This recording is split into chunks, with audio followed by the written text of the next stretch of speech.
24 കണക്റ്റും K Chittilappilly ഫൗണ്ടേഷനും സംയുക്തമായി നിർമ്മിക്കുന്ന 7ാമത്തെ വീടിന്റെ നിർമ്മാണം പൂർത്തിയായി. തൃശൂർ ജില്ലയിലെ ആദ്യത്തെ വീടാണ് ചന്ദ്രാപിന്നിയിൽ നിർമ്മാണം പൂർത്തിയായത്. സഞ്ജയൻ ഷാലി ദമ്പതികളുടെ വീടിന്റെ താക്കോൽദാനം 24 എഡിറ്റർ ഇൻചാർജ് പി ജെയിംസ് നിർവഹിക്കുകയാണ്. തത്സമയ ദൃശ്യങ്ങളിലേക്കാണ് ഞങ്ങളുടെ പ്രതിനിധി സൂരജ് സജീവ് വിശദാംശങ്ങളുമായുണ്ട്. സൂരജ്, കഴിഞ്ഞ ദിവസം പെരുമ്പാവൂരിൽ നമ്മളൊരു വീട് കൈമാറിയിരുന്നു. ഇപ്പോൾ 7ാമത്തെ വീട് കൈമാറ്റം, തൃശൂർ ജില്ലയിലെ ആദ്യത്തെ വീട്, വിശദാംശം. അനുജ, തീർച്ചയായും ഈ വിഷുദിനത്തിൽ ഏറെ സന്തോഷകരമായ ഒരു വാർത്താനിമിഷത്തിനാണ് നമ്മൾ സാക്ഷ്യം വഹിച്ചുകൊണ്ടിരിക്കുന്നത്. കാരണം ഈ വിഷുദിനത്തിൽ തന്നെ ഈ താക്കോൽ കൈമാറാൻ കഴിയുന്നു എന്നുള്ളതാണ്. തൃശ്ശൂരിനെ സംബന്ധിച്ച് തൃശ്ശൂരിലെ ആദ്യ വീടിന്റെ നിർമ്മാണം കൂടിയാണ് പൂർത്തിയാക്കുന്നത്. നമ്മൾ ഓഗസ്റ്റ് മാസം ഇവിടെ എത്തുന്ന സമയത്ത് നല്ല ഒരു മഴക്കാലത്താണ് ഈ വീടിന് തറക്കല്ലിട്ടുന്നത്. പക്ഷേ ദ്രുതഗതിയിൽ ഈ നിർമ്മാണം പൂർത്തിയായിരിക്കുന്നു. എന്തായാലും അതിന്റെ താക്കോൽ കൈമാറ്റത്തിലേക്ക് കടക്കുകയാണ്. എഡിറ്റർ ഇൻചാർജ് പി ജെയിംസ് നമുക്കൊപ്പം ചേരുകയാണ്. നമ്മൾ ഒരു വീട് കൂടി അങ്ങനെ പൂർത്തിയാക്കും. തീർച്ചയായിട്ടും വലിയ സന്തോഷമുള്ളതാണ്. വിഷുദിനത്തിൽ തന്നെ നമ്മൾ 7ാമത്തെ വീടാണ് കൈമാറുന്നത്. തൃശ്ശൂർ ജില്ലയിൽ ഇത് ആദ്യത്തെ വീടാണ്. നമ്മൾ നേരത്തെ കണ്ണൂരിൽ, കോഴിക്കോട്, എറണാകുളത്ത്, ഇടുക്കിയിൽ, ആലപ്പുഴയിൽ അടക്കം, എറണാകുളത്താണെങ്കിൽ കഴിഞ്ഞ ദിവസമാണ് പെരുമ്പാവൂരിൽ 2ാമത്തെ വീട് നൽകിയത്.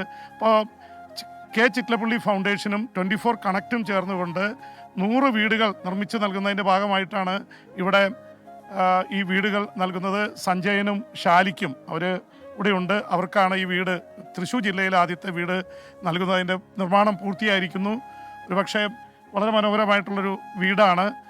ഇതിൽ പങ്കാളിയാവാനായിട്ട് എടത്തിരുത്തിയിലെ panchayat president T K Chandrababu, അതുപോലെ തന്നെ ഇവിടുത്തെ ward member Sinitha Valsan അടക്കമുള്ളവരുണ്ട്.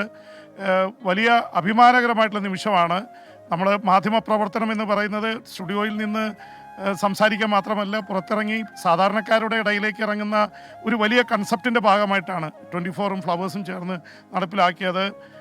SKN ഇതിനെ ഏറ്റവും ശക്തമായിട്ട് ഇങ്ങനെ ഒരു പരിപാടിക്ക് നേതൃത്വം നൽകുമ്പോൾ ഇത് കൃത്യമായി ഇതിലൂടെ നടന്നുകൊണ്ടിരിക്കുകയാണ്. 100 വീടുകൾ അടുത്ത 2-3 മാസത്തിനകം എല്ലാം പണി പൂർത്തിയാക്കാൻ കഴിയുമെന്നാണ് പ്രതീക്ഷ.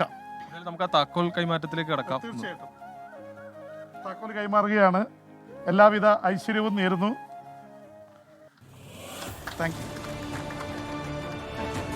എന്താണ് ഈ നിമിഷം പറയാം? വളരെ സന്തോഷം. ഇത്രയും വേഗം തന്നെ വീട് നമുക്ക് പൂർത്തിയായി കിട്ടി.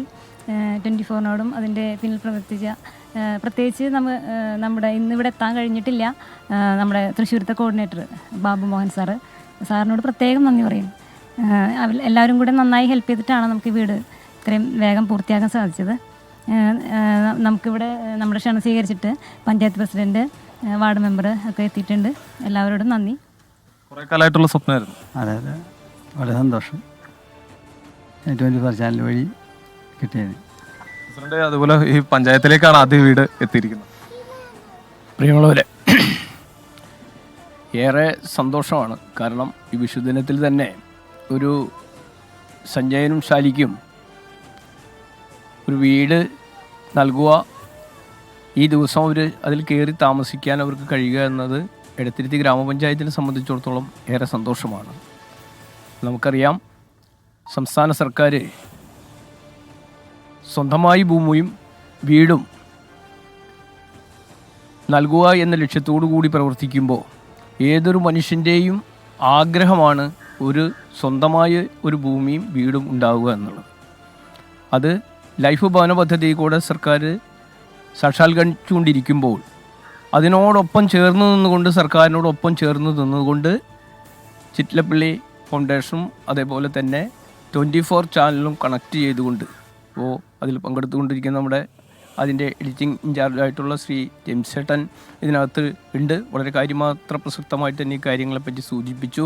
മാധ്യമപ്രവർത്തനം ഉള്ളിൽ നിന്നുകൊണ്ട് മാത്രമല്ല, 7ാമത്തെ വീടിന്റെ നിർമ്മാണം പൂർത്തിയായി. അതിന്റെ താക്കോൽ ദാന ചടങ്ങ് അതാണ് അല്പസമയം മുൻപ് നടന്നത്. സഞ്ജയൻ ഷാലി ദമ്പതികളുടെ വീടിന്റെ താക്കോൽ ദാനമാണ് 24 എഡിറ്റർ ഇൻചാർജ് പി ജെയിംസ് നിർവഹിച്ചത്. ഇത് 100 വീടുകൾ നൽകുന്ന ഒരു പദ്ധതിയാണ്. അതിൽ 7ാമത്തെ വീടിന്റെ താക്കോൽ ദാനമാണ് ഇപ്പോൾ നടന്നത്.